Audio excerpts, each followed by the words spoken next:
আপনারা যে আব্বাস নৌকা উঠছেন, এই আব্বাস নৌকার তলা ফুটা হয়ে গিয়েছে। যে বাইতুল মোকাররমে ব্যবসায়ীদেরকে আটকিয়ে রাখা হয়েছে, এটা কোন সভ্য সমাজের উদাহরণ? যে মহল্লার ছেলে আব্বাস, মহল্লার ছেলে আব্বাস হলো, মহল্লাতে কি ছেলে একটাই আব্বাস আর কেউ নাই? আমি সবার আমলনামা ইনশাল্লাহ প্রকাশ করে দিব।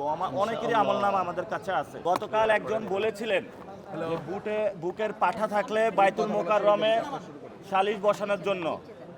আমরা সেই জায়গায় বলতে চাই, আপনারা গতকালকে নিউজ মিডিয়ার মাধ্যমে দেখেছেন যে বাইতুল মোকাররমে ব্যবসায়ীদেরকে আটকিয়ে রাখা হয়েছে। এখন আপনি বলবেন যে সালিশ বসান এবং বিচারটা হলো আমার পক্ষে দিতে হবে, জোর করে আপনি বিচার নিয়ে যাবেন। তো আপনি যে গতকালকে বাইতুল মোকাররমে এভাবে ব্যবসায়ীদেরকে বন্দি করে রাখলেন, এটা কোন সভ্য সমাজের উদাহরণ? 2 নম্বর বিষয়, গণ অভ্যুত্থানের পরে অনেক মানুষ বাইতুল মোকাররমের যে নিচতলা স্বর্ণের দোকানগুলা স্বর্ণ চুরি করতে এসেছিল।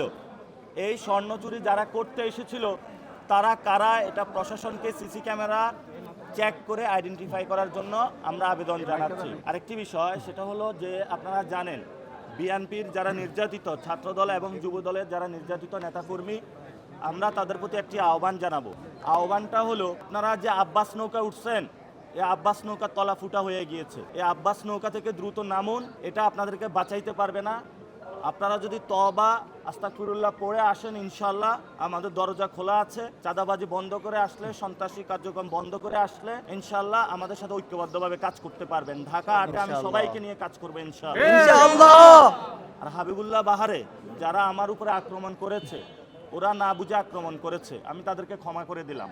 কারণ ঢাকা আটে অনেকে না বুঝে আমাকে হ্যারাস করতেছে, আক্রমণ করতেছে।